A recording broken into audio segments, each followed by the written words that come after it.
Offense, really good. Pitching, really bad tonight for the Oklahoma Sooners. OU wins, but it's in an absolute slugfest fashion in Wichita, Kansas. OU beats Wichita State to move to 30-1 on the year.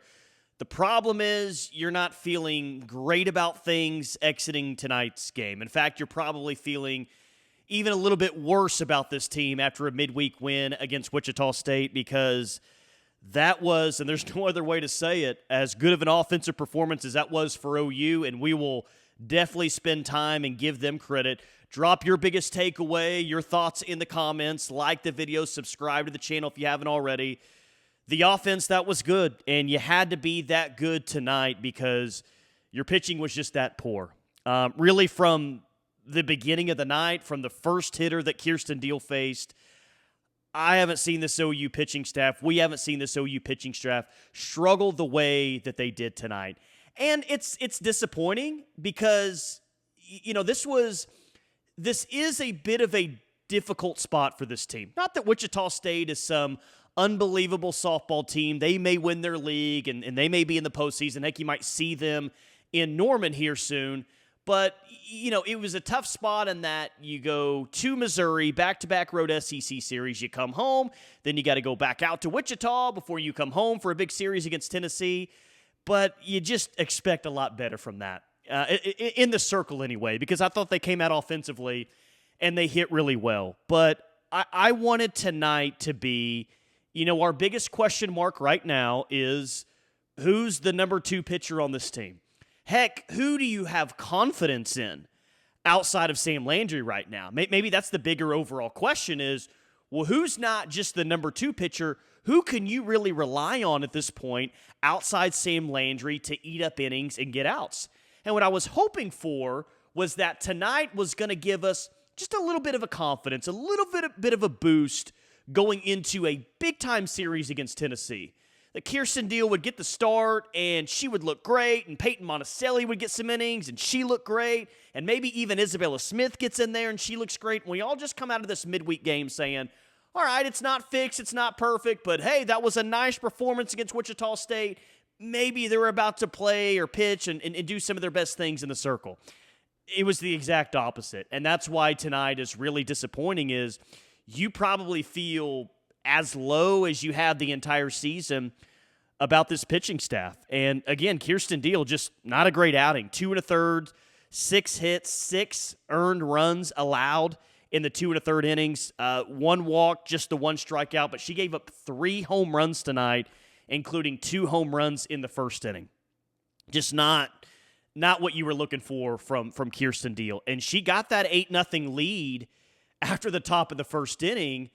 That is a big enough cushion to where, you know, she'd have to go out and throw a perfect game, but you can't do much better for a pitcher to already be in run rule territory after the top of the first inning. But she didn't take advantage of that momentum, and she and Peyton Monticelli really let Wichita State back in the game because Monticelli comes in, 32 pitches, she throws just 13 strikes. Didn't get after it, didn't attack the strike zone. 3 walks for Monticelli in 2/3 of an inning. Had the 2 hits allowed, the 3 earned runs. She gave up a home run. Just not good enough. I don't know any other way to say it. Tonight was just not good enough in the circle. And, you know, if you've subscribed to this channel for any amount of time and watched these videos, first off, thank you for doing that. But you know that I come across as very positive for this program. Now, I think it's very easy with what this program has done for so long and this team does this year to come across as very overall positive. And that's kind of the way that I want to be, is overall be very positive about things and not come on here and be super negative. But at the same time, as positive as I've been and as I will be in the future, I think I have an obligation with you guys. You know, you guys give me something very valuable with each of these videos. And that's your time. And that's why I always appreciate the fact that you guys always comment and watch these videos. Some of you watch it more than once. So I have an obligation for you. And I've got an obligation to be very honest to not just overly pump things when it wasn't good. And tonight's one of those nights. It just wasn't good enough in the circle. It's got to be a lot better. And I don't think that's going to be the norm in the circle moving forward. But a big takeaway that I had tonight is they need Audrey Lowry back, and they need Audrey Lowry back in a hurry. They just do, because Kirsten Deal, I don't know what's happened. I don't know if she's lost confidence. I just don't know where she's at right now as a pitcher, though she is coming off a relief performance against Missouri. That was good. Monticelli, that was she just couldn't find the strike zone. I am in no way saying all is lost. This team sucks. They're not, just fast forward to 2026. Like, I'm not going that far. My obligation, though, is to come here tonight and say it's just got to be a whole lot better in the circle. Like, the one of the worst things about tonight is that you had to pitch Sam Landry. Like, Sam Landry had no business pitching in this game tonight, and that was before you scored 8 runs in the first inning. It was more of the sign that you don't want Sam Landry to have to come in and close the game, your best pitcher. But she might have 2 starts this weekend. I mean, that's not far-fetched whatsoever. I'm thinking now she's definitely going to have 2 starts against Tennessee. But you don't want to wear her out as you're waiting for Audrey Lowry to get back, because she's going to start on Friday, and I would guess that she starts on Sunday as well. So you want to limit her innings as much as possible in the midweek, and you had to call on her tonight to get things done. And even she didn't have her best start because she probably wasn't expecting to pitch in this game, going into it. So just not great. And just on a night where it would have been so nice to be filled with a little bit more confidence about the pitching staff, feels like they really took a step back. And yeah, they got a big series coming up against Tennessee for sure. Here's actually what I'm doing. And this is what I'm doing for the first time ever. I'm actually recording while the game is still going on. Like, I'm monitoring the game right here, but it's 19-15 in the bottom of the 5th inning. And you're seeing right now where even Sam Landry doesn't even have her best stuff. It's just crazy, man. By far and away, the most runs they've allowed all season. I'd like to see, or maybe I wouldn't like to see, the last time OU gave up as many runs as they did tonight, and the game's not even over. We still have 2 full innings left to play. But I wanted to give you guys something as soon as the game is over, because I know it's getting to be a late night.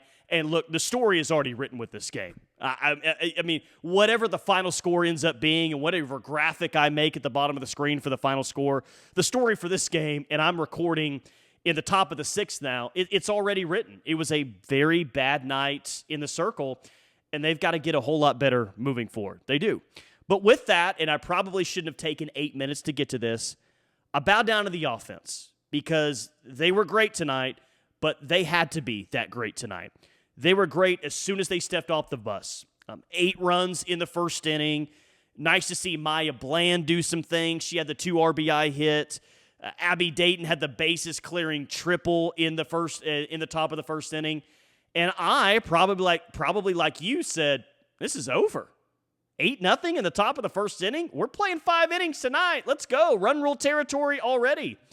And that's why it's so disappointing, is that it wasn't a team-wide just this team looks tired, bad effort.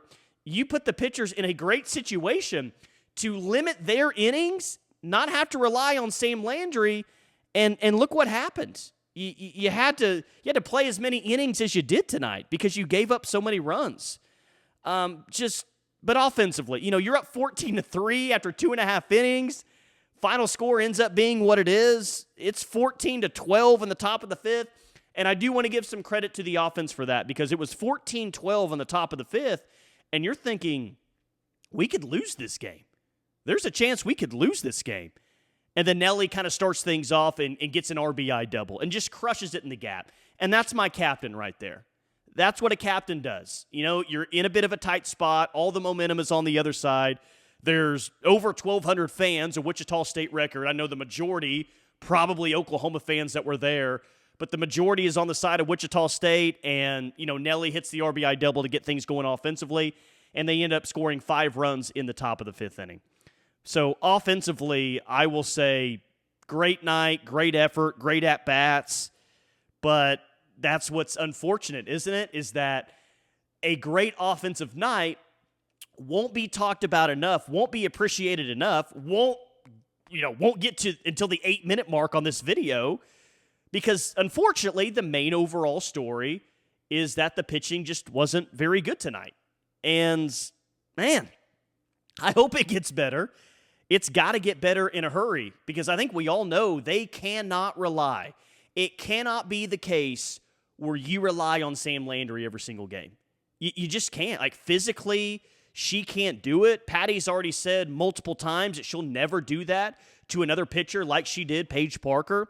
And I think Sam Landry is really tough, and she's shown that she can throw a lot of innings and she can handle that workload. But Patty's not going to do it. So who's going to step up? Is it going to be Isabella Smith? Is it going to be Kirsten Deal? Can you get Audrey Lowry back? The question right now is I don't know who that's going to be.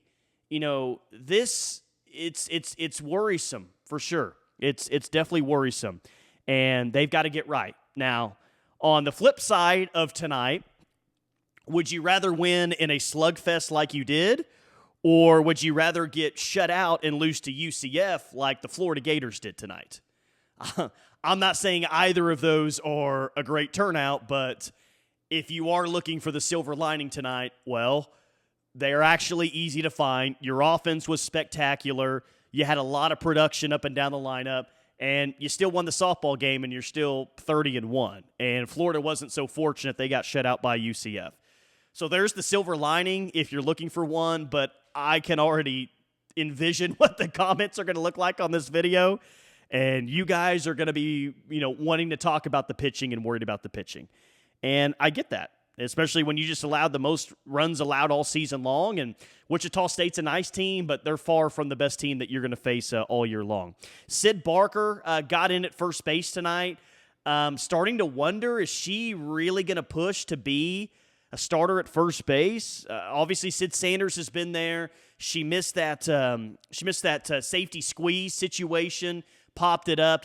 Those are the little things you're going to have to be able to do to beat Tennessee this weekend.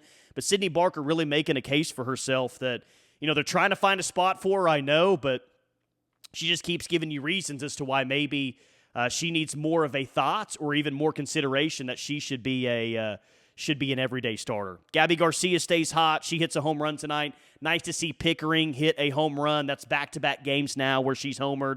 Isabella Emmerling hit a home run as well. That was good to see as well, but it's a win. You take it, I guess, but guess what we're going to be talking about the rest of this week on into the weekend. What do we expect from this pitching staff moving forward? And I think that this is one of the biggest stories in all of college softball right now because, Kelly Maxwell was good last year, and you had some other really good arms last year. It's been a while since maybe we felt this way about the entire OU pitching staff outside of one arm like we do now. And this doesn't have to be permanent is the good thing. You do have Jen Rocha. Jen Rocha still, to me, the best pitching coach in all of college softball. This doesn't have to be permanent. But it's got to be fixed, and it's got to be fixed in a hurry. And a big way that you can do that is if you get Audrey Lowry back. She's doing some light throwing at the end of this week. I don't know exactly what the timetable is, but you need her back, and you need some pitchers to start to attack the strike zone, not get behind hitters, and just get after it. I don't know how much confidence they have right now in the circle. Too many hard hit balls, way too many hard hit balls, and you made life way too easy for Wichita State hitters tonight. So, Oklahoma wins. They're 30-1, but going to be a rough crowd in the comments. I can already feel it. All right, like the video, though you don't like the performance. Maybe you can still like the video. Drop your thoughts in the comments as well. Huge guest. Here's a bit of a tease. Scheduled for a huge guest on Thursday afternoon. One of the best pitchers in, forget college softball, forget professional softball, just softball history. A little bit of a tease for you. Maybe you can connect the dots on what's coming up this weekend. That interview is scheduled, so I hope it happens on Thursday afternoon, but scheduled for an awesome interview that I will drop on Thursday afternoon, Thursday night. Pretty excited about that. And, of course, I'll have the full weekend preview coming out later this week as well. But appreciate you guys, as always. Different tone than what we're used to in these videos for sure. Hopefully that tone stays in Wichita, Kansas, and we have a much happier tone this weekend after the Tennessee series. But got to call it how it is. And tonight it wasn't good enough. It wasn't the Oklahoma standard, and it needs to get back to the Oklahoma standard in a hurry. As always, thank you for watching.